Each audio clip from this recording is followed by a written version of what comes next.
So we have invited members of the public commenters to potentially organize and have more time. My understanding is that invitation has been declined, so we'll just go in alternating calling for public comment. But before I do that, my understanding is we have one or two elected officials, and as a courtesy, I'd like to call them and invite them to give public comment first. A reminder to everyone, we have a 2-minute public comment limit, and expect and ask everybody to respect the decorum of the board meeting with respectful language and respecting the time. And I look forward to hearing from our commenters. So is Representative Eleanor Chavez in the room? Welcome. And Commissioner Barbeau, if you're in the room after that. Thank you so much for allowing me to speak. And I do want to say that I was aware of the 2-minute time limit, and I've shortened my comments. You're welcome as an elected official to address the board, yes. Well, sorry, I meant to clarify that. That's okay. Thank you. Oh, it's okay. My name is Eleanor Chavez, and I represent House District 26, which lies on the west side of Albuquerque. I am here today to ask that the Board of Regents move quickly to immediately divest from those companies who are fueling and profiting from the genocide in Gaza. Just this week, reports from the Independent Task Force on the application of National Security Memorandum 20 and the University Network for Human Rights were released.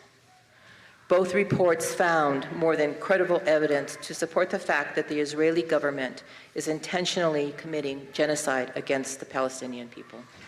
So, National Security Memorandum 20 was pushed by the Biden administration. The same Biden administration, I'm sure you've heard the nicknames, which is actively providing weapons to the Israeli military. And let's be clear, this is the Israeli military, not the Israeli people.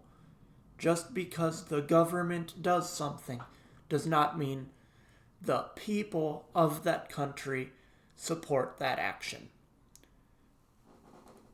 And so it's getting harder to deny or claim ignorance or claim, oh, we don't know that for sure, because even the Biden administration, which is actively funding and supporting the genocide,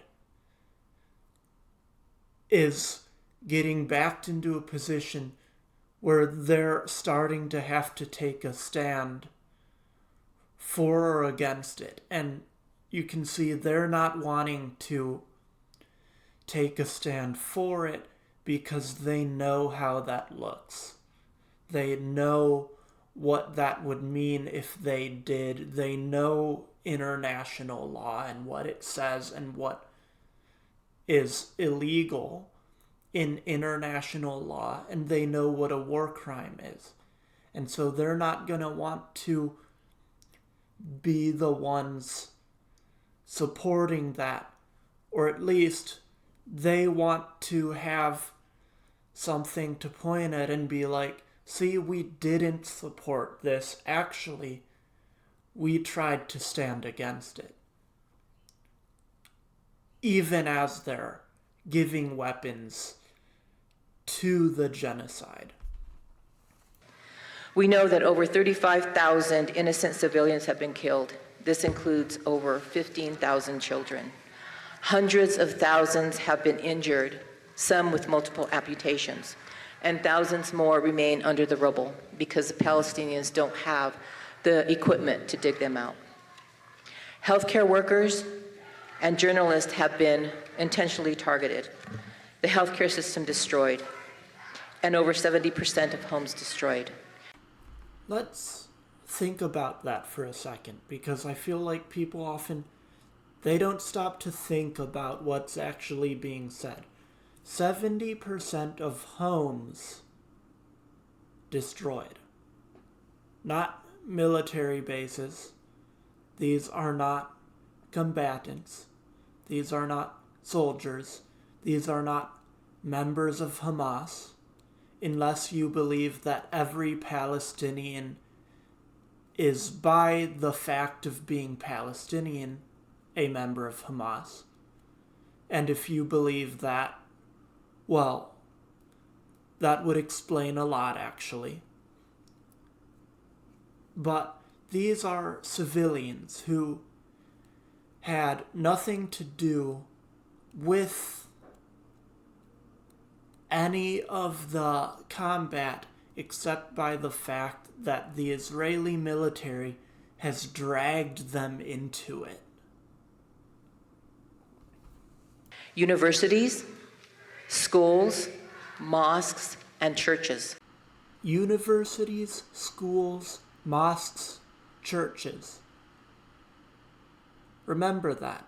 Universities, schools, mosques, and churches have also been intentionally destroyed.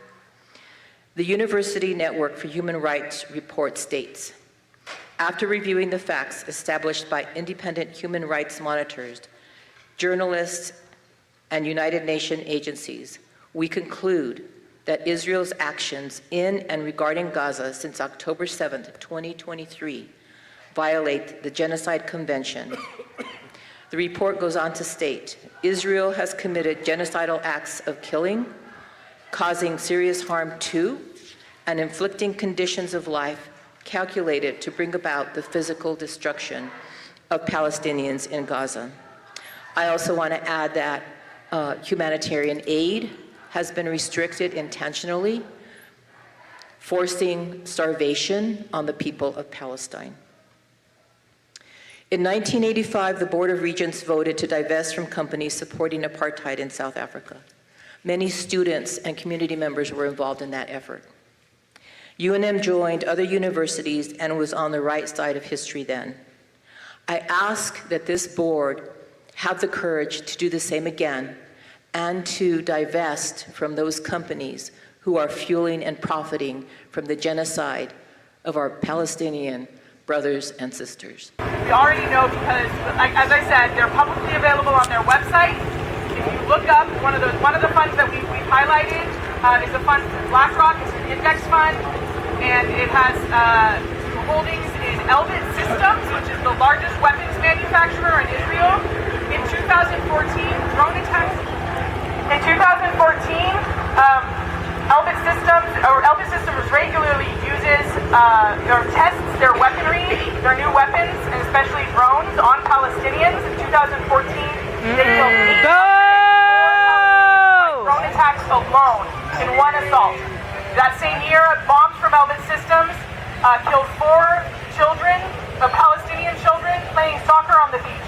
So that's the kind of company that UNM wants to keep in our investments, and that's what UNM is choosing to fuel by having shares in that fund. Thank you.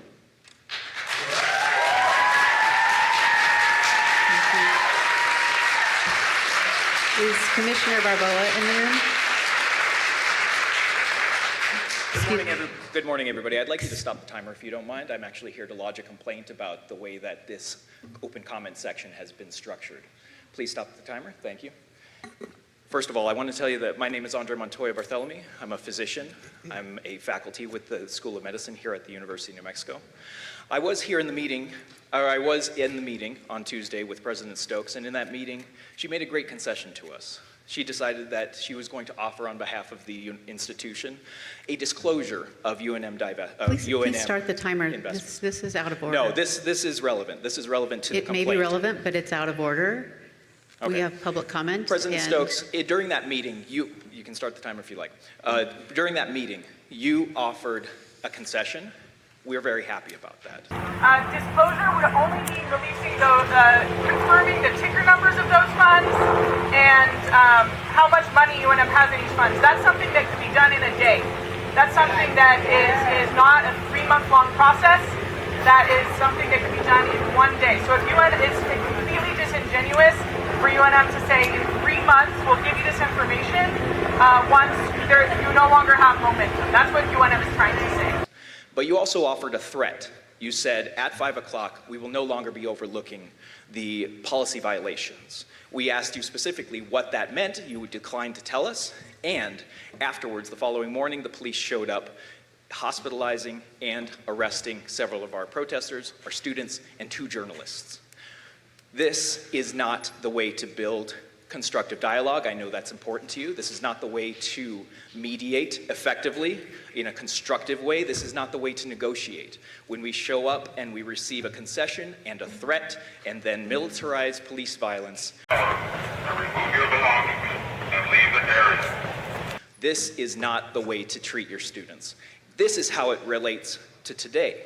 Today we show up, we have everybody who decided independently to sign up for public comment on the topic of divestment was shuffled into a small 15-minute space, and we were not informed of that until we showed up this morning.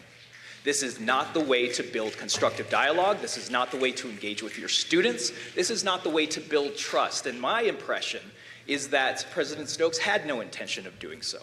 I would like to think that the Regents have more intention of upholding those tenets of communication and respect than she did. Please show me that you did. Please have a conversation, and please stop that timer.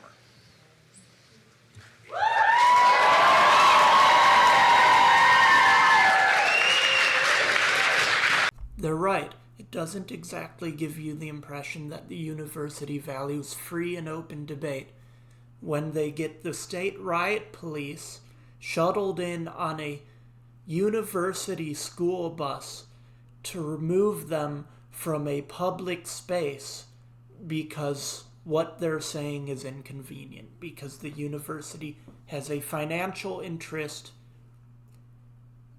in doing nothing. I'm going to continue to call public comment. You're not invited to the podium until I call someone. Thank you. And The county commissioner? yes. Oh, was that? Yes. Was that her? I don't know who's the county commissioner. Is Commissioner Barboa in the room? No. Okay. Sorry. Okay. So I'm going to call members for public comment, and I'm going to alternate perspectives to the extent I understand how they're signed up in public comment. So I will now call Rakeen Farouk.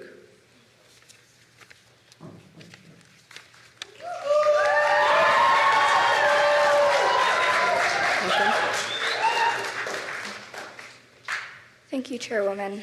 At this point, you guys are used to me speaking on Palestine, and frankly, I'm quite sick of having to try to convince you why 40,000 people dead is something that we should care about at this university. Let's go over that again, just so it sinks in.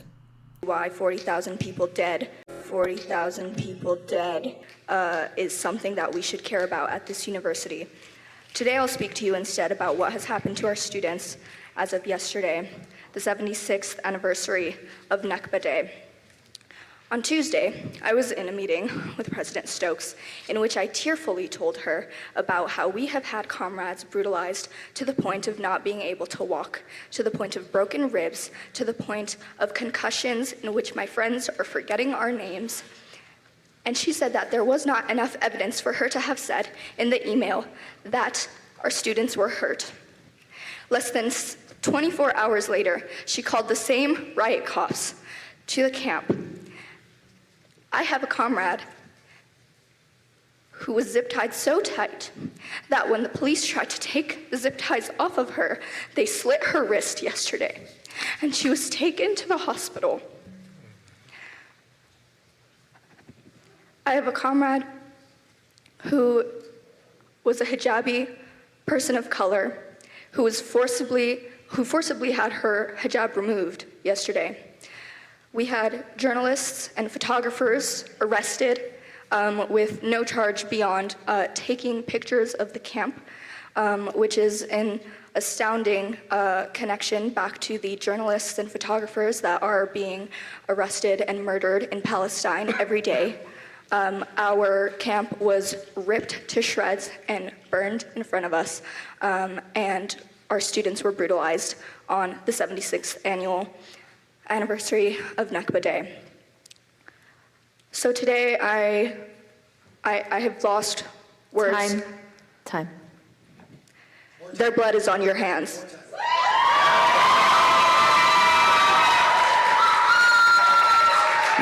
Alex Fisher. Alex Fisher. Alex Fisher.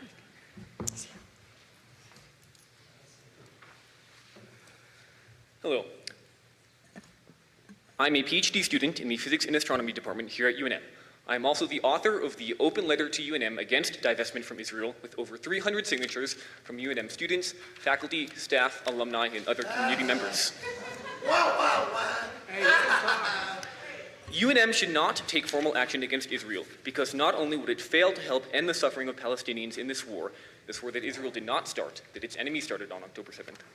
So they're obviously referring to the original attack by Hamas, where they kidnapped over 100 people. Here's the thing. Hamas is not Palestine. They are an organization, a terrorist organization. The war was started by Israel against Palestine for the actions of a group that happened to be within Palestine. The mothers, the children, the schools, the hospitals, they are not Hamas. They're Palestinian, they are not Hamas.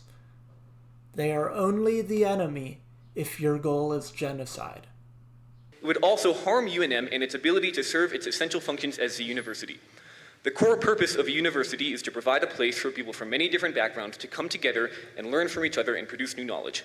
This learning and research is best done in an environment without politically motivated actions from administration looming over students and researchers' day-to-day lives as scholars. The assumption they want you to make is that divesting would be political, but that funding an active genocide in which over 40,000 people have died already is apolitical.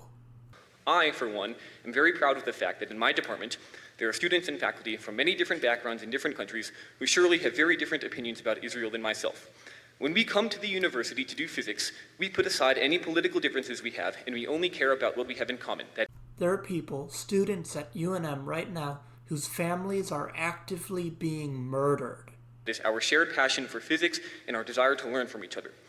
The university making controversial political statements would jeopardize this atmosphere of collaboration and mutual appreciation of each other despite our differences. It would also interfere with UNM's ability to recruit talented students, faculty, and staff who would not want to be associated with an institution that demonizes Israel and legitimizes anti-Semitic trends on campus. That's a common talking point, that opposing the genocide is anti-Semitic. Somehow. But it's not. Jews in Israel will very often express that they do not approve of the war that their government is carrying out. It's not anti-Semitic to be anti-Zionist. What the Israeli government is doing is Zionism. It is Jewish nationalism. That's a key distinction. They are invading Palestine using the Hamas attack as their pretext. I, for one, would think twice about my affiliation with UNM if it took such radical action against Israel. Good. I'd like you to go. You can leave. It would also jeopardize the university's participation in joint scientific research with Israel, some of which is about, for example, technology that can help alleviate climate change and that can provide useful medicine. Do you really want to interfere with UNM's ability to achieve its mission and to serve the public in those ways? Yes. Thank you for listening. Thank you. Please respect each speaker's right to speak uninterrupted.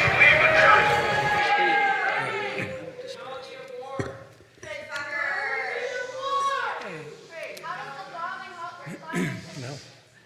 They have a point. How does bombing help with climate change? How does an active genocide with 40,000 people dead solve that problem? All right. I'm going to read something. When people speak, we ask that you not disrupt. UNM reminds attendees of this event that disruption of university activities is a violation of UNM Policy 2220. Freedom of expression and dissent. The guy over here in the green, you keep interrupting. Would you let people speak so we can have dialogue? Yeah, you. Just saying things after you're done speaking. Okay, that's better, but you interrupted earlier. Please don't do that, okay? I might still do it, but you'll find out later. Okay, and so will you. UNM respects your right to express your viewpoint, but disruptive and/or violent behavior will not be tolerated. I must make two honest confessions to you, my Christian and Jewish brothers. First, I must confess that over the past few years I have been gravely disappointed with the white moderate. I have almost reached the regrettable conclusion that the Negro's great stumbling block in his stride toward freedom is not the white citizens' counselor or the Ku Klux Klaner, but the white moderate, who is more devoted to order than to justice, who prefers a negative peace, which is the absence of tension, to a positive peace, which is the presence of justice, who constantly says, I agree with you in the goal you seek, but I cannot agree with your methods of direct action, who paternalistically believes he can set the timetable for another man's freedom, who lives by a mythical concept of time, and who constantly advises the Negro to wait for a more convenient season. Shallow understanding from people of goodwill is more frustrating than absolute misunderstanding from people of ill will. Lukewarm acceptance is much more bewildering than outright rejection. I had hoped that the white moderate would understand that law and order exist for the purpose of establishing justice, and that when they fail in this purpose, they become the dangerously structured dams that block the flow of social progress. I had hoped that white moderates would understand that the present tension in the South is a necessary phase of the transition from an obnoxious negative peace in which the Negro passively accepted his unjust plight to a substantive and positive peace in which all men will respect the dignity and worth of human personality. Actually, we who engage in nonviolent direct action are not the creators of tension. We merely bring to the surface the hidden tension that is already alive. We bring it out in the open where it can be seen and dealt with, like a boil that can never be cured so long as it is covered up, but must be open with all its ugliness to the natural medicines of air and light. Injustice must be exposed with all the tension its exposure creates. Letter from Birmingham Jail, Dr. Martin Luther King Jr. I quote this because the University of New Mexico has expressed that they take issue with disruption. They respect our freedom of speech and our right to protest, but they do not want us disrupting. But disruptive and/or violent behavior will not be tolerated. They will not listen if there is no disruption, because there is nothing making them listen. 40,000 people dead in this case. Not soldiers, not combatants, not terrorists, not members of Hamas. Children, families, hospitals, schools, universities, just like UNM.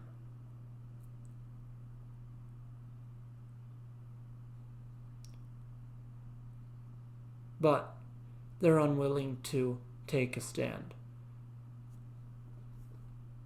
They don't want us disrupting their campus while bombs are disrupting an entire country. Bombs are disrupting every family in Palestine. But disruptive and/or violent behavior will not be tolerated. Why 40,000 people dead is something that we should care about at this university. Such behavior can result in discipline and may require the intervention of UNMPD. Let's remember the context that just the previous day, literally this is the day after UNM weaponized the police force to remove protesters from a public space. They say they value free speech. They say they respect your right to free expression, and they say they respect open debate. But their actions the day before directly contradict that statement. Their actions are speaking louder than their words right now.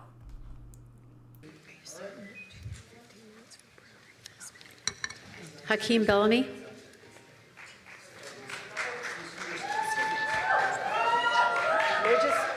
I just say so, I was in conversation with Terry Babbitt, Yes. and he indicated that we would be given 15 minutes for each side and that we could sort out who would take up that 15 minutes. Has that been withdrawn? as an offer? My understanding was that was declined.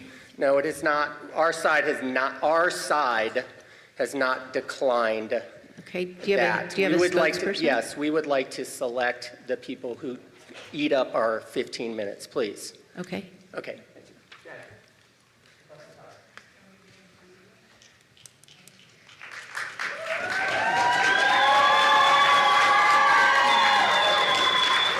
Can you set the timer for 15 minutes? And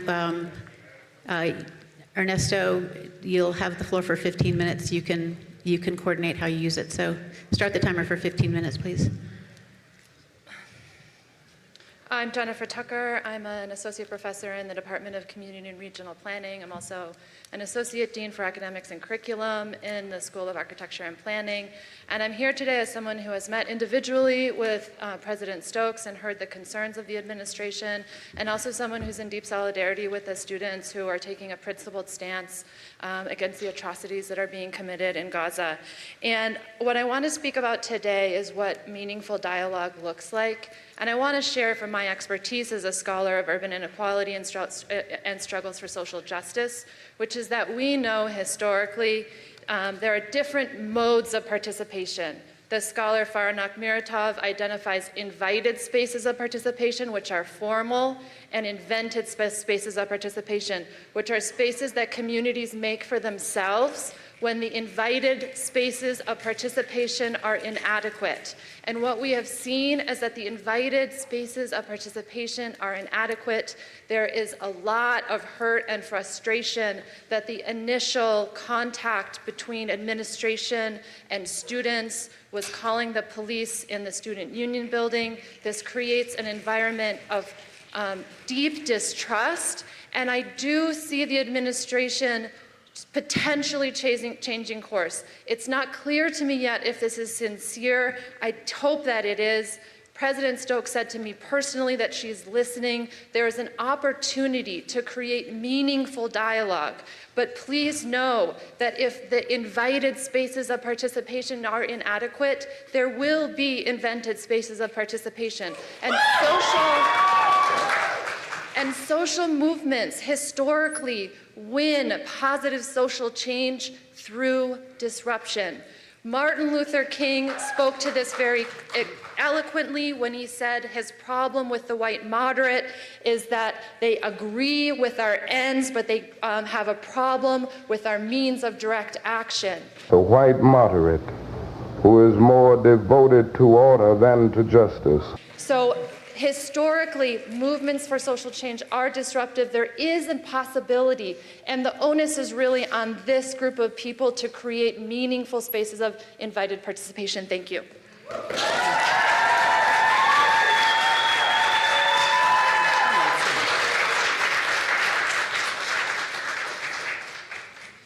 Good morning. My name is Farah Al-Qawasmi, and I'm a Palestinian medical student here at UNM. Standing behind me in the audience is my father, whom him and his family have lived through the continued ethnic cleansing and forced displacement of Palestinians starting in 1948 and ongoing until they were exiled out of the country in 1967.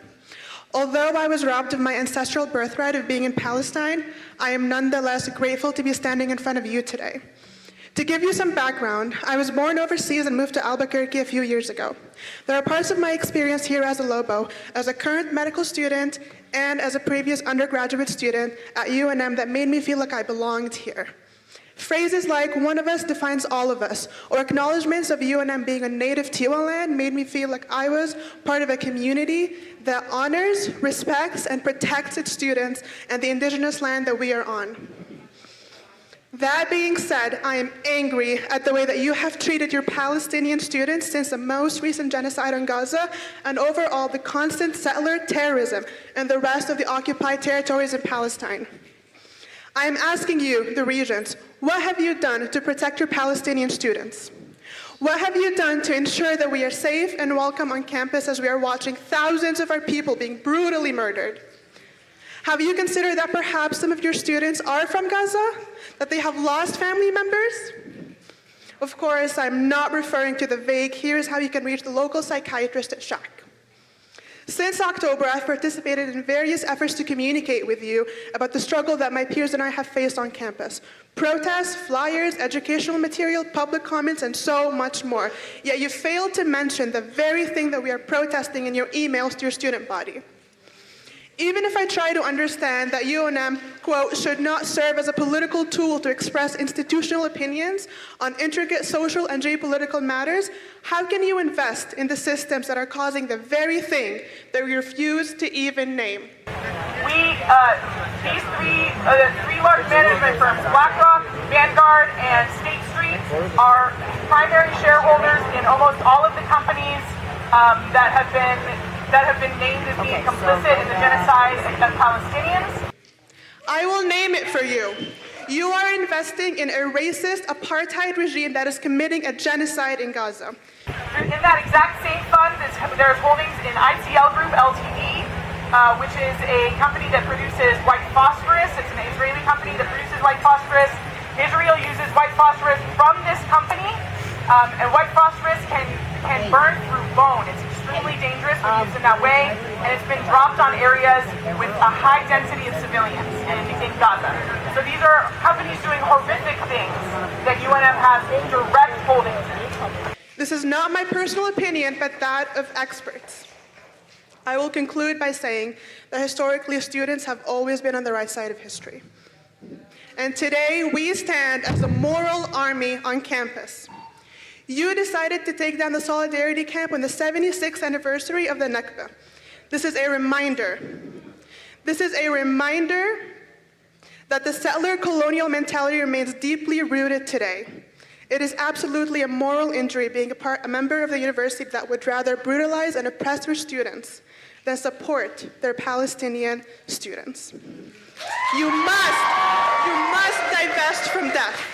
Thank you.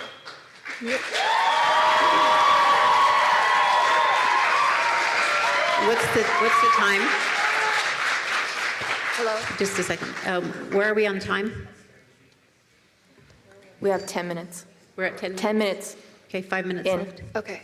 My name is Lujay Nguer. I'm an upcoming medical student here at UNM. And I don't necessarily have anything prepared, but I just wanted to speak quickly about my experience here as a Gazan attending the University of New Mexico, who has attended undergrad here and who's lived in New Mexico her whole life. I don't know what to say. I don't know how to express to you what it is like to live here and attend an institution that tells me every day that it values me, has a mandatory land acknowledgement in all of its syllabi, And yet, when it comes down to it, will not even name what is happening to my family. I do not know how to describe to you what it is like to open up my phone and the first thing I see are the body parts of a 4-year-old relative with my last name on my For You page.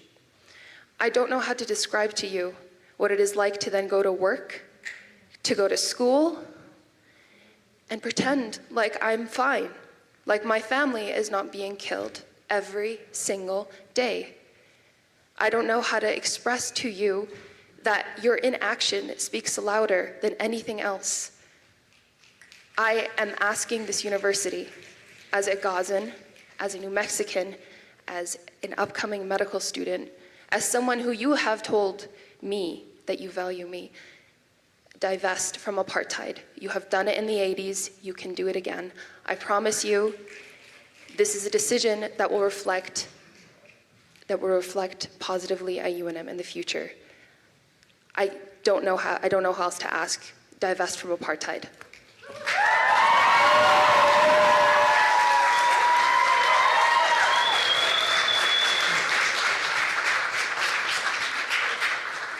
Hello, my name is Daniela Romero Montoya Barthelemy, and I am the board president of the New Mexico Perinatal Collaborative. The NMPC cannot in good conscience ignore the genocide in Palestine. We uphold the value of human life as birth workers, obstetricians, midwives, public health professionals, therapists, and doulas. The lives of women, newborns, and children are being violently demolished as they succumb to the daily atrocities of this genocide. Our colleagues in Palestine are facing injury and death as they risk their lives for their pregnant patients. The United Nations Population Fund and the International Planned Parenthood Federation assert that there are more than 50,000 pregnant women currently in Gaza. An estimated 180 women are giving birth every day. These women and their children do not have access to food or clean drinking water. Babies are starving to death. Of Gaza's 36 hospitals, only 12 remain even partially functional due to the damage of Israeli strikes. People are birthing in whatever shelter they can find, often amid the rubble with the threat of bombs nearby. The World Health Organization warns that a public health crisis is ongoing and sanitation conditions as they worsen and infections are on the rise. Those that are in need of a cesarean or other medical interventions are unable to find doctors or hospitals that can care for them. As of today, at least 10,000 women and 15,000 children have been killed in Gaza, representing at least 71% of 35,000 deaths. The New Mexico Perinatal Collaborative and our constituents call for UNM's divestment from Israel now. Utilize your power. Utilize your power for the protection of mothers, babies in utero, newborns, children, and all the birth and healthcare workers in Palestine. Show New Mexicans that your commitment to familia. Viva Palestina! What's the 5 minutes and 15 seconds left? Hi, I'm the Reverend Dr. Sarah Tevis Towns, and I'm here with my colleagues whose congregations include UNM faculty, students, staff, and donors. We're here as community leaders and people of faith to encourage you to put on your agenda a path to divestment from companies who facilitate the killing of civilians around the world. The Presbyterian Church, USA, United Church of Christ, Disciples of Christ, United Methodist Church, and Episcopal Church all divested from Israel years ago, some as early as 2004. The World Council of Churches, which includes denominations as diverse as the Pentecostal, Reformed, and Eastern Orthodox churches, all passed a resolution for divestment in 2005. These are not radical groups. We represent mainstream organizations with multi-billion-dollar investments and endowments that have not taken a financial hit from selective divestment. Socially responsible investments don't have to hurt your bottom line. Funds like the UCC's Cornerstone Fund have fixed returns that guarantee income without the volatility of the market or the moral cost. Environmental, social, and governance investing, ESG funds, also perform as well, if not better, than their peers. If you follow through with divestment, you may also get to work with some of the students I've met at the camp who are thoughtful, well-educated, reasonable adults who care about human rights and human lives. Some are also passionate about finance. They hosted a phenomenal teach-in the other day about index funds and how to identify companies with ties to weapons manufacturing. I know you want to invest ethically. I want to assure you that while it is complicated, it is possible. And it's possible to do while also denouncing anti-Semitism and Islamophobia. You have a tremendous opportunity to not only invest in your community, but to spark student interest in finance, and to raise the profile of the University of New Mexico as an ethical leader among universities. We encourage you to adopt the resolution for divestment and know that we will be holding you in prayer as you continue your discernment. Thank you and God bless. Thank you.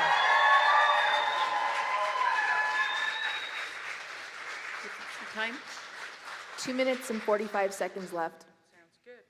Since the demands have shifted from calling for a ceasefire to calling for divestment, you can tell that divestment actually poses an actual threat to being able to carry out this genocide.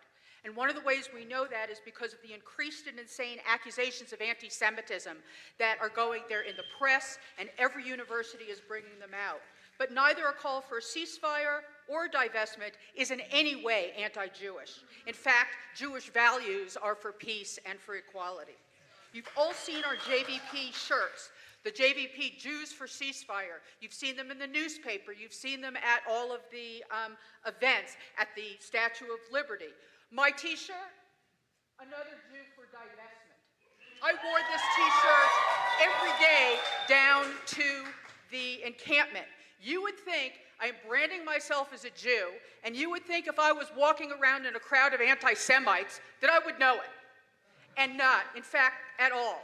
I was welcomed, and our voices were welcomed and shared. Many of the encampments have had seders and Shabbat services as part of the gathering, and so it's absolutely ridiculous. It's just a desperate measure to try to shut down the voices. Thousands of Jews around the world are saying that Israel does not speak for me and does not want this done in our name. This feeling of unsafety that you hear from Jewish students, I don't know if you've actually heard it. It's actually become such a trope that everyone just says, oh, Jewish students feel unsafe. But we know for a fact that Hillel and the ADL are actually coaching Zionist students to use emotions in their response to any call for ceasefire.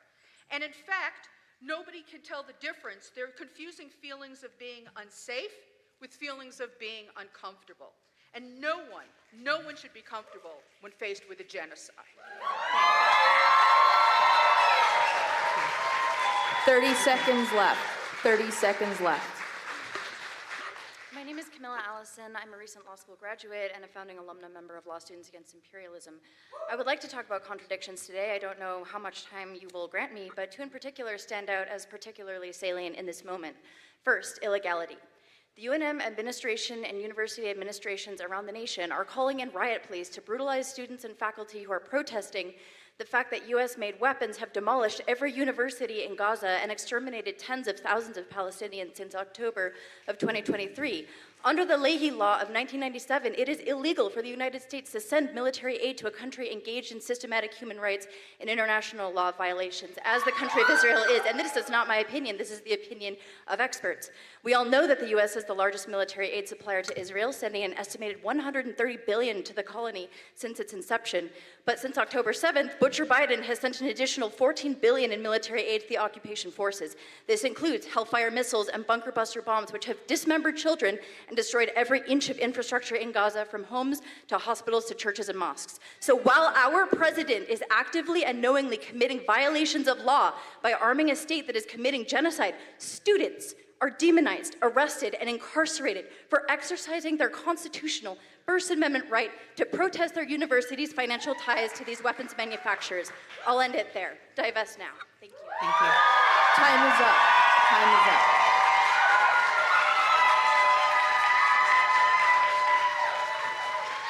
Okay, we're now going to switch the commenters to individuals who would like to speak against divestment.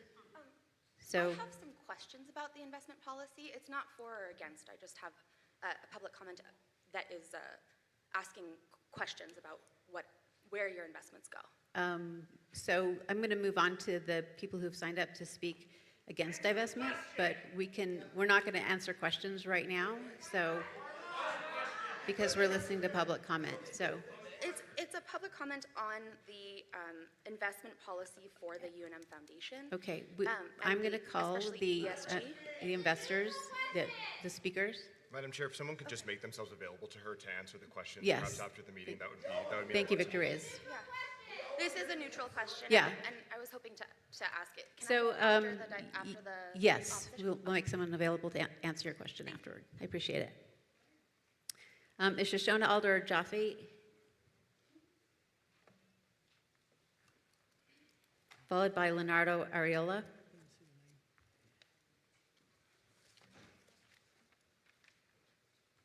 And can you start the timer at 15 minutes? Thank you for the opportunity to speak today. My name is Shoshana, and I'm a current staff member at UNM and have received all of my education at UNM. I urge you to reject calls for UNM to boycott, divest, and sanction Israel. The BDS movement, which is part of a hateful initiative to delegitimize and isolate a legitimate democratic country, unjustifiably singles out Israel. Support of such a movement would lead to a cascade of negative consequences. The purpose of a university is to promote learning and facilitate the exchange of information and ideas among a diverse group of scholars and students. Israel is a diverse country with a rich history of scholarly achievement and collaboration with universities throughout the world. It would not be in the best interests of our university, our faculty, or our students to prohibit these productive collaborations. Let's talk about that history, shall we? So, Israel was founded on the occupation of Palestinian land. This is what's known as the Nakba, which was the original dispossession, displacement of Palestinians. Some 700,000 Palestinians fled or were forced out of their homes before and during the 1948 Arab-Israeli War that followed the establishment of the country of Israel. After that war, Israel wouldn't allow the people to return because it would have resulted in a Palestinian majority within Israeli borders. So Palestinians became basically permanent refugees that now number around 6 million, with most living in slum-like refugee camps in Lebanon, Syria, Jordan, and the Israeli-occupied West Bank. In Gaza, the refugees and their descendants make up around 3/4 of the population. UNM regularly receives accolades for its diversity, and that is something we should all be proud of. What this means in reality, though, is that our community is comprised of people with diverse views on many issues. Some people might say genocide is bad. Some people might say it's okay as long as you can generalize the actions of a small group onto an entire nation. Just diversity of opinions. The political preferences of one faction, even a loud and disruptive faction, have never and should never dictate how our university functions. Please. The United States actually vetoed a UN Security Council vote to disavow the actions of Israel. It was a 13-1 vote. The United States was the only country that voted against it, but because the United States has veto power, it didn't pass. The history of this country and the reason we're even having this debate in the first place is because we love to let one loud and disruptive faction dictate the policy of not just UNM, but our entire country and the entire world. Do not allow a vocal minority's views to cloud your judgment when it comes to determining what is in UNM's best interests. There is strong evidence that those who promote BDS are driven by misguided hatred, and their efforts are often infused with anti-Semitism. I'm still wondering what that evidence is. I haven't seen the evidence, I've just heard the accusations. If UNM engages in BDS, would it also be obligated to prohibit scholarly cooperation and collaboration with Jewish professors and students at other institutions in the U.S.? Wait, that doesn't make sense. Why would divestment from a genocide require UNM to stop collaborating with Jewish people? The Jewish people and the Israeli government are not the same thing, despite how much the Israeli government definitely wants you to believe they represent Jewish people. They are a government of one country. And in other countries?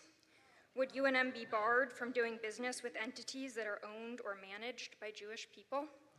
Where would this end? It ends when the bombs stop dropping on Palestinian civilians. Please stand against anti-Semitism and reject BDS. Thank you for the opportunity to speak. Leonardo Ariola. And please allow all speakers. Like you let us protest uninterrupted? Yeah, great idea.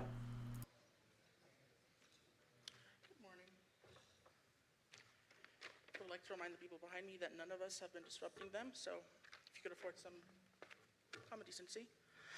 On October 7th, with funding and support from Iran's regime, Hamas and other Islamist extremist terror groups that control Gaza launched a brutal war by brutally massacring civilians in Israel. After reviewing the evidence, U.S. Secretary of Defense Lloyd Austin said, "I know a lot about ISIS, and the Hamas massacre is worse than what I saw with ISIS. The same terror organization is the one that I would come to see my fellow UNM students praise, including but not limited to attack by Osama Hamdan, a terrorist genocidal leader, all while accusing Israel of committing a genocide." So first off, I haven't heard anyone in the pro-Palestine side of things praising Hamas. I'm pretty sure that's just made up. But since you say it's about fighting terrorism, let's talk about fighting terrorism. The U.S. military has a training manual for asymmetric warfare where they describe the nature of these conflicts. Basically, when an organization such as Hamas launches an attack like the one they launched, the goal is to promote an overreaction, to provoke an overreaction. The idea is by overreacting in response, the Israeli government and the Israeli military will recruit people to Hamas for them. It's a recruitment tactic. That's what the attack is. The Israeli government and their military responded by launching a full-scale invasion, just like the United States did in response to 9/11. We saw how this worked with the United States in 9/11. We saw how it didn't actually fight anything. So, if the goal is actually to fight terrorism, then Israel is basically speedrunning the same mistakes the United States made in the Middle East. Genocide is a crime carried out with the intent to destroy a people on the basis of their ethnic, religious, racial, or ethnic background. That's exactly correct. That is what genocide is. So tell me, where does launching a full-scale invasion against an entire country based on the actions of a small group within that country and using that as an excuse to kill civilians with no connection to the group, where does that fall in the definition of genocide? We saw this with the Rwandan genocide, in which everyday civilians went out and butchered Tutsis, killing over 800,000. We saw this with the Holocaust, in which the industrialized murder of Jews ended in 6 million deaths, not to mention the hundreds of thousands of Roma, prisoners of war, and LGBT individuals who were also murdered. Israel is accused of carrying out these same actions, but the numbers speak for themselves. According to the Palestinian Central Bureau of Statistics, prior to 1948, there were an estimated 1.4 million Palestinians. At the end of 2021, there's an estimated 14 million. A tenfold growth in population is not a genocide. Okay, while we're on the subject of blatantly misusing statistics, let's cite some different statistics. 70% of homes destroyed. 40,000 civilians killed. Does that sound like a genocide? Destroying hospitals, schools, killing children, killing families. Does that sound like a genocide? Dropping leaflets telling people to evacuate is not a genocide. Yes, Israel ordered an evacuation order that they knew was impossible, and then they blamed Hamas for blocking civilian evacuations, whether it actually was Hamas blocking civilian evacuations or the IDF. Doesn't really matter when you consider the context that the evacuation order was never possible to begin with. There was never a way for the civilians to evacuate. Treating Palestinian children in Israeli hospitals is not a genocide. Even criminals, including terrorists who are injured while being captured, are treated at Israeli hospitals by Jewish doctors. This is not a genocide. It's not lost on me the irony of calling Israel a genocidal state, all while praising Hamas. This really is a very standard tactic. You put words in your opponent's mouth, say, they're praising Hamas. Hamas is indefensible, therefore, your opponent is automatically indefensible. Whether or not it's true doesn't really matter. A terrorist Iran proxy which has said that they will commit more attacks like October 7th until all Jews are dead. They didn't say Zionists, they said Jews. That is genocide. Calling for Israelis from the river to the sea to be killed is genocide. The chant isn't from the river to the sea, Israelis will be killed. The chant is from the river to the sea, Palestine will be free. If you added meaning to that wasn't there, then, well, that's more telling about your understanding of the situation than anything else. If your interpretation requires that to mean killing Israelis, then perhaps the people demanding freedom aren't the genocidal ones in this argument. Thank you.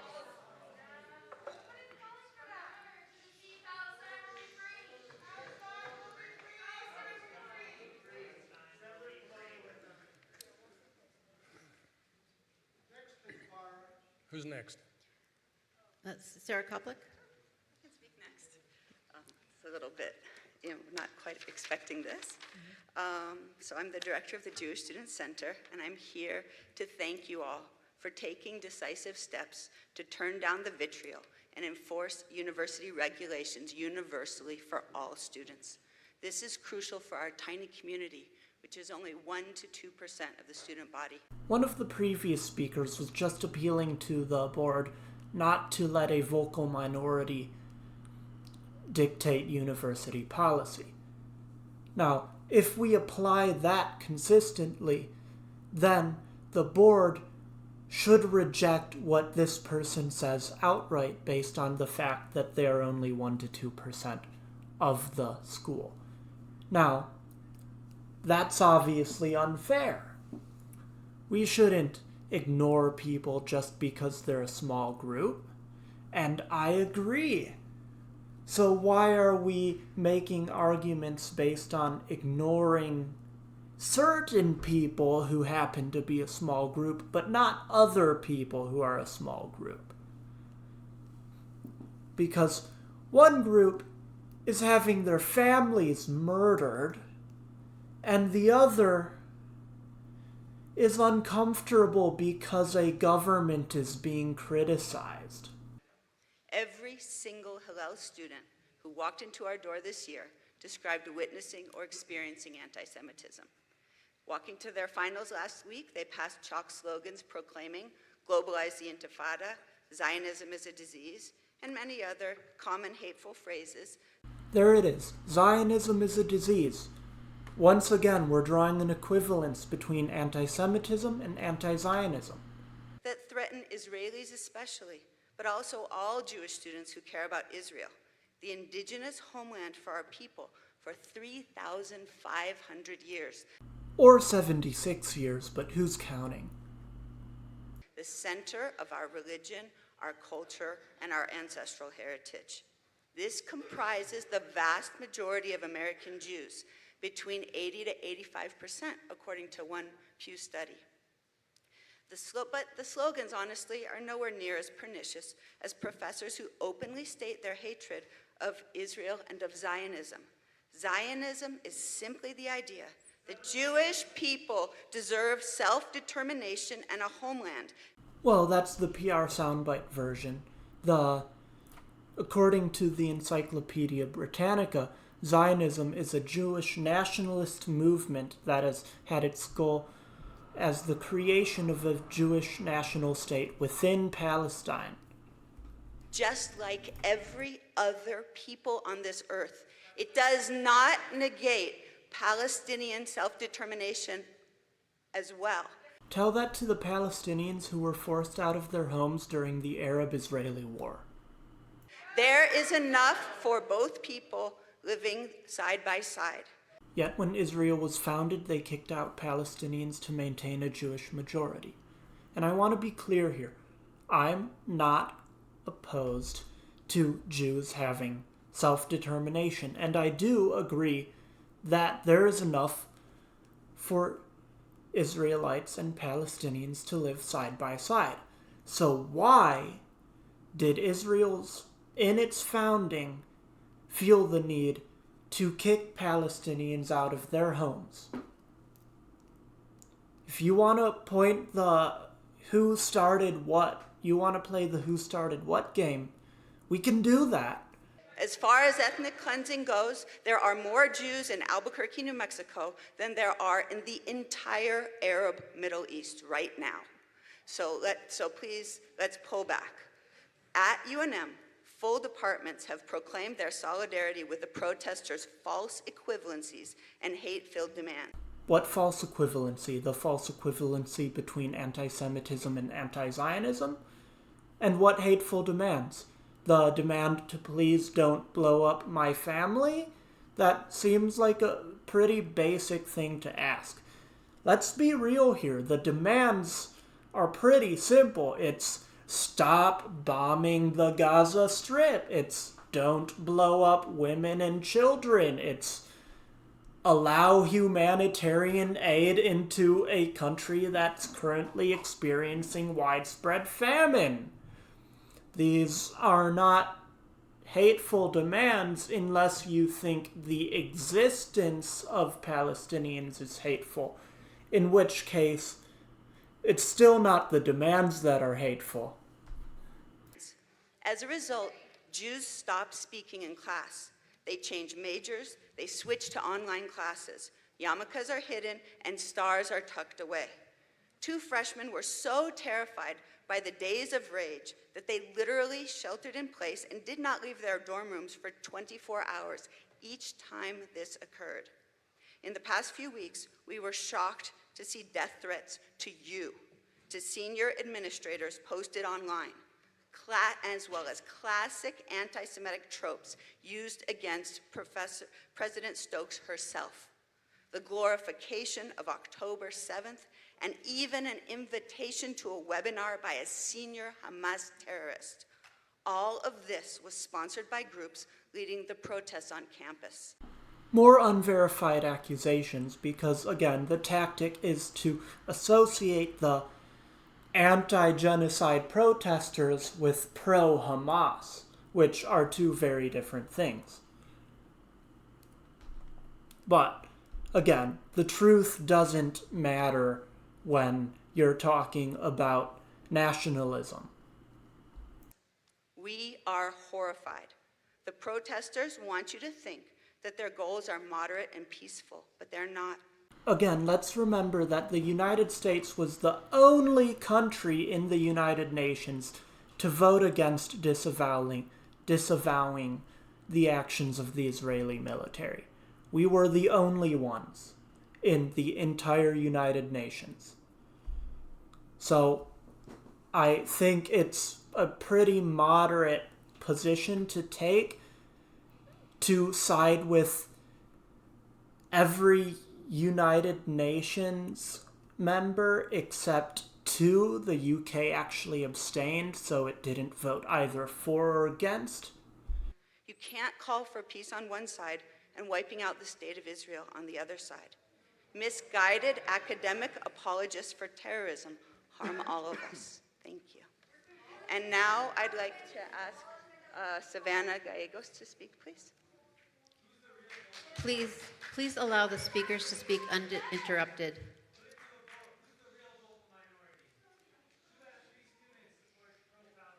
Please do not interrupt the speakers. My name is Savannah Gallegos. I am a proud Nuevo Mexicano and Jewish student here at UNM.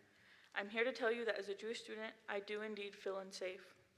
On October 7th, I received one of the most heart-wrenching calls of my life. My friend, a young Israeli girl the same age as me, was in tears, speaking so quickly I could hardly understand her. She was hiding in a bomb shelter with her family.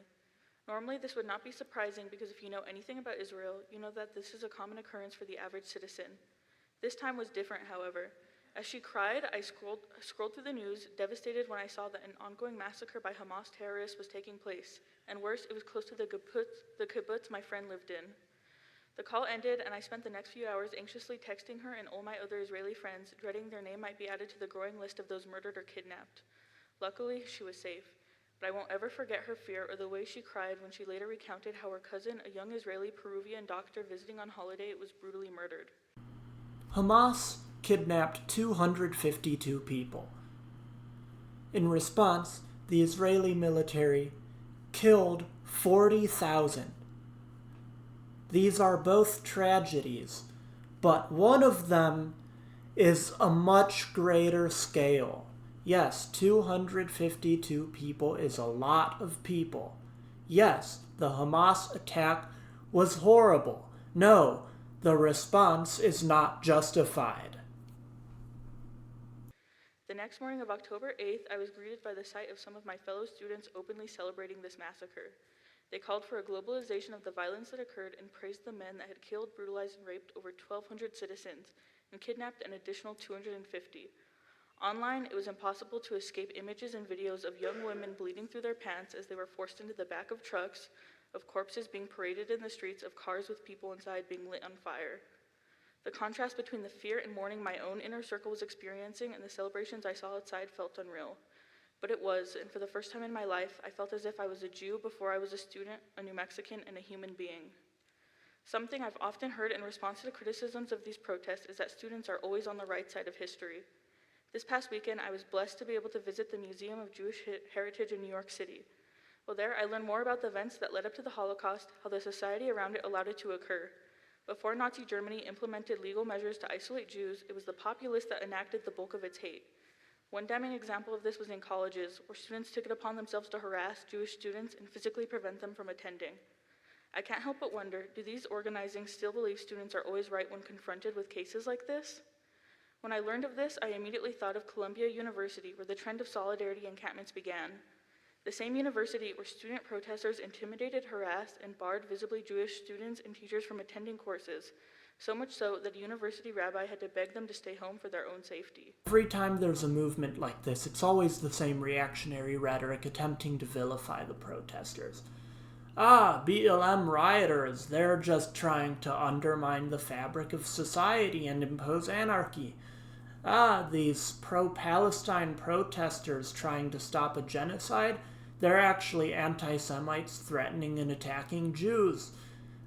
These radical leftists following this guy, Dr. Martin Luther King Jr., their methods of direct action threaten the moderate white. We need to stop it. Of course, there's never evidence for this, at least nothing more than hearsay and one-off examples, because, well, it's never true. One of these activists was recorded saying, and I quote, Never forget the 7th of October. It will happen not 1, not 5, not 10, not 100, not 1,000, but 10,000 more times. The 7th of October is going to be every day for you. Well, if Israel keeps on the track it's going, then it probably will. I've already talked about how the U.S. military actually has training manuals, literal training manuals, outlining how those kinds of attacks are intended to provoke responses so that they can be used as recruitment. So, if you keep playing into the hands of terrorists, then yes, you'll benefit the terrorists. While the encampment here at the Duck Pond may have changed its goal since its inception, it initially began in solidarity with Colombia. Its origins feel more notable than ever when you look into who has been co-sponsoring it. Sami Dune is one of the organizations that has been involved in hosting and developing the encampment. It claims to be a political prisoner network calling for the release of all Palestinian prisoners, including those with terrorism charges. Something notable about this organization is that it has been banned from Germany and France for inciting terrorism and openly supporting the actions of Hamas on October 7th. If you do not believe me, hear it from Charlotte Cates, their international coordinator, who was arrested in Canada in February for calling for terrorism. She said, "We demand a free Palestine from the river to the sea, and we stand with the Palestinian resistance in their heroic and brave actions on October 7th. As they said, long live October 7th, and we say today, long live October 7th. Hamas, Islamic Jihad, the Popular Front for the Liberation of Palestine, Hezbollah. These are not names to be ashamed of. These are not names to be afraid of. These are the names of those who light and sacrifice for all of us and for a better world. Everything that we can do is just to live up to the examples that the resistance fighters set every day. Yes, with their guns, with their missiles, and with their rockets." Resisting what? They've already destroyed 70% of homes in Palestine. Isn't that enough for a response to an attack that kidnapped 252 people? I don't know. I mean, I'm not a math major.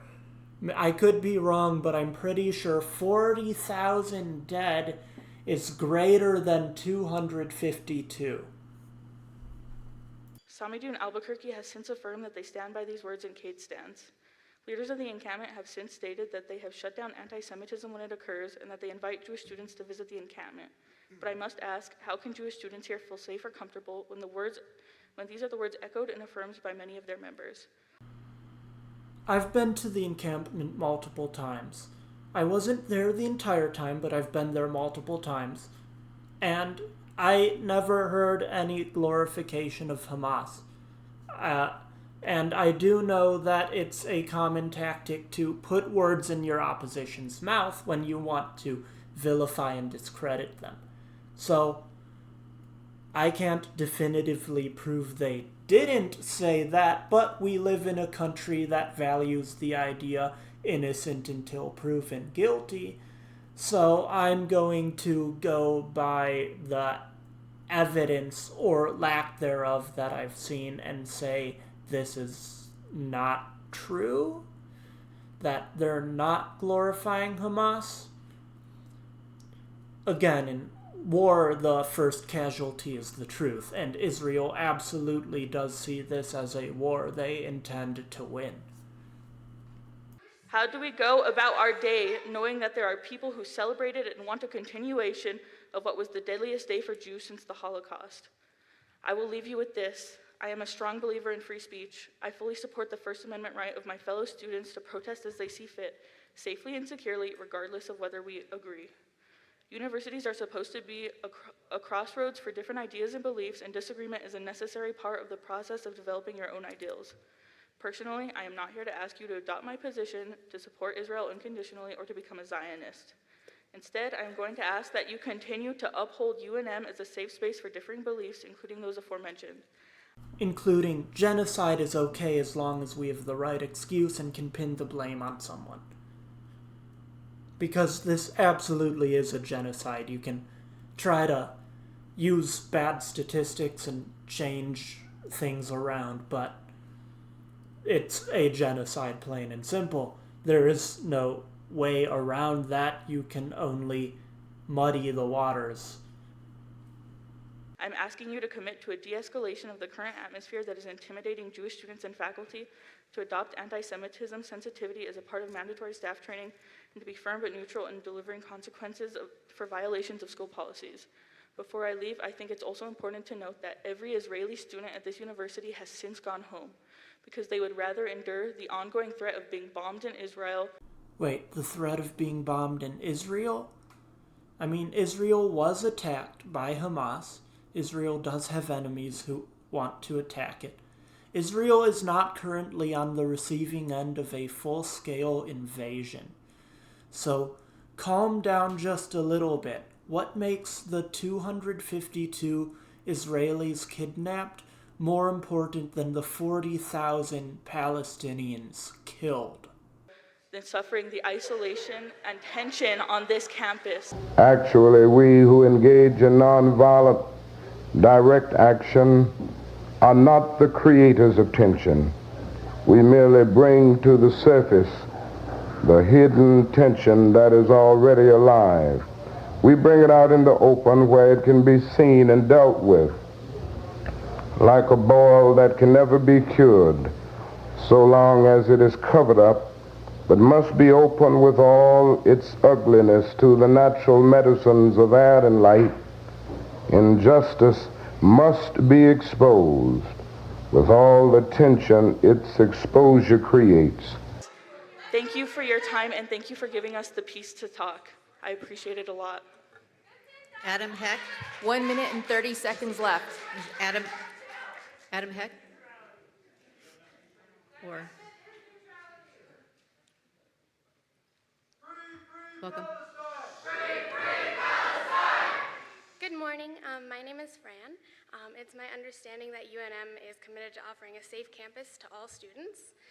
And while I'm open to discussion and debate on these polarizing issues, the conversation changes when my peers begin to be demonized and feel unsafe. Calling for Israelis from the river to the sea to be killed.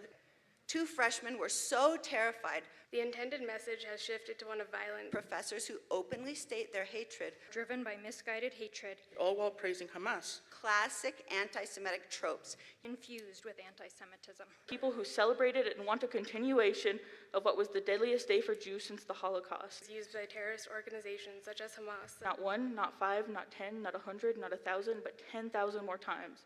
The 7th of October is going to be every day for you. And many other common hateful phrases. Citing terrorism and openly supporting the actions of Hamas on October 7th. Used by terrorist organizations such as Hamas. Death threats. The conversation changes when my peers begin to be demonized and feel unsafe. Nonviolence is defined as the science of creating a world founded on justice, truth, and compassion. These protests began as a call for Americans to see the violence in Israel and Gaza, but now it's become all about taking sides. The intended message has shifted to one of violence, as phrases such as "from the river to the sea" can be seen chalked outside. From the river to the sea, Palestine will be free. Will be free. If a demand for freedom is within your definition of violence, then you are the problem. This particular phrase is used by terrorist organizations such as Hamas that deliberately seek the destruction of Israel through violence. Propagation of these kind of statements contradict the idea of peace, and they do a lot of harm. The rhetoric behind this paints Israel, the only Jewish state in the world, as an oppressive colonizer, which is inherently false. I've already gone over the history of how the state of Israel was formed, so I won't go over that again. Thank you so much for allowing us to speak. 15 seconds.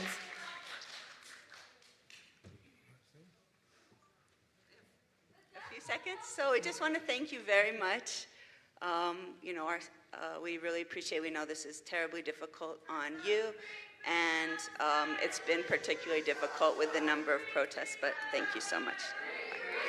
Time is up. Thank you.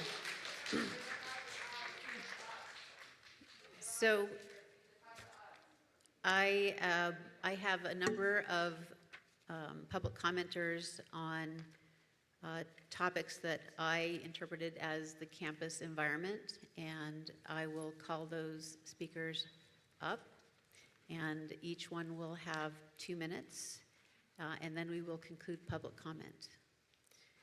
Hakeem Bellamy. Hakeem here. Okay. Victoria Lovato Montoya.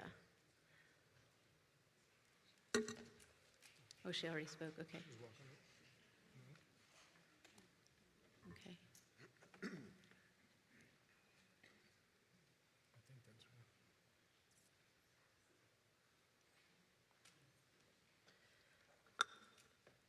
Hello, my name is Victoria Lovato Montoya, and I am an educator and currently attending as a student in the elementary education program.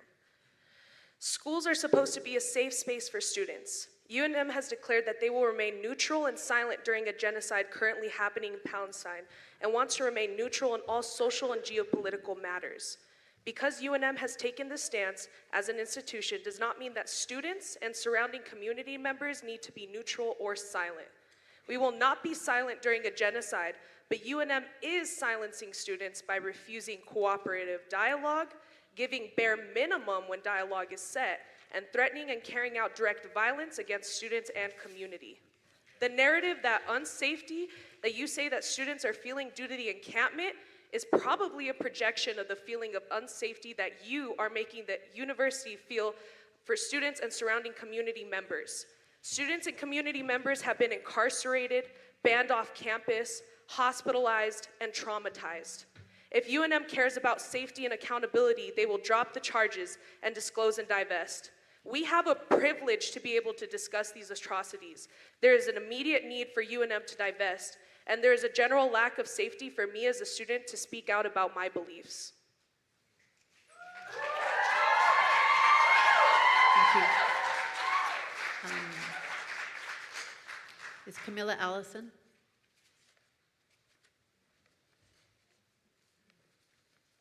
Okay. Jennifer Tucker? She spoke. Okay, Jennifer Tucker already spoke. Thank you.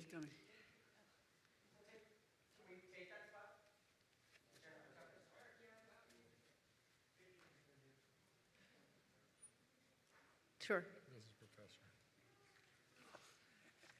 Right? Do I have 2 minutes as well? 2 minutes, yes. Okay. My name is Les Field. I'm an anthropology professor. I've taught at this university since 1994. And I would just like to say a few things that I'm very sorry about and move on from that. I'm very sorry that there are people in the Jewish community who do not know their own history, and that the history of the Zionist movement is not the dominant history in our religion or in our past, but that in fact there are many different political tendencies and political movements that existed amongst Jews in Europe, in the United States, including in the Reform congregation, and that Zionism does not represent all of us, it has never represented all of us, and that anyone who tries to say that does not know its own history.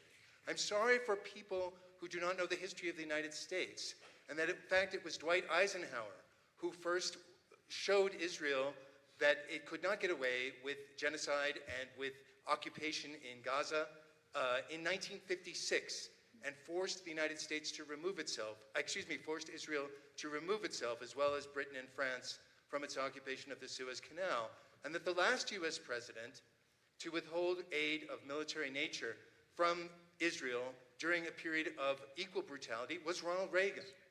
I am very sorry for people who do not know that history. I'm sorry for people at the University of New Mexico and people also in the governor's office who do not understand that the freedom of speech that our students are exercising does not require and is very ill-served by the bringing out of basically highly armed stormtroopers to repress them. And the bravery, I would like you all to watch the video of the bravery of those students when they were confronted by people with that kind of weaponry during the destruction of their encampment. For all these things, I'm very sorry. I really am. But it's time to move beyond sorry. You know, we are at a university. We're dedicated to education. Educate yourselves. Educate yourselves.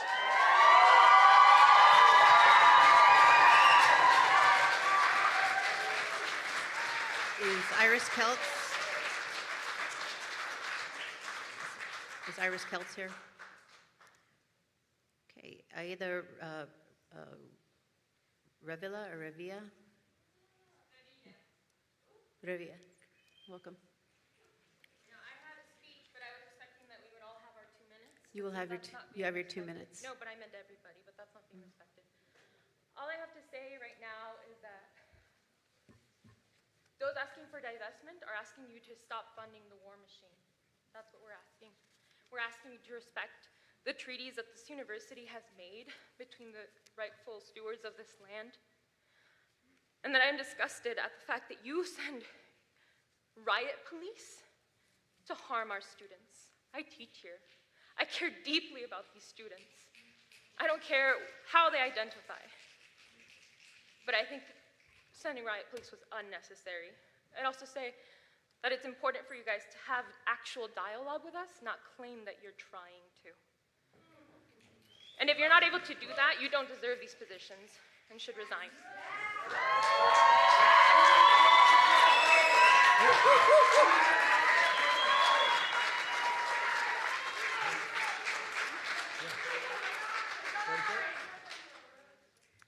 Thank you.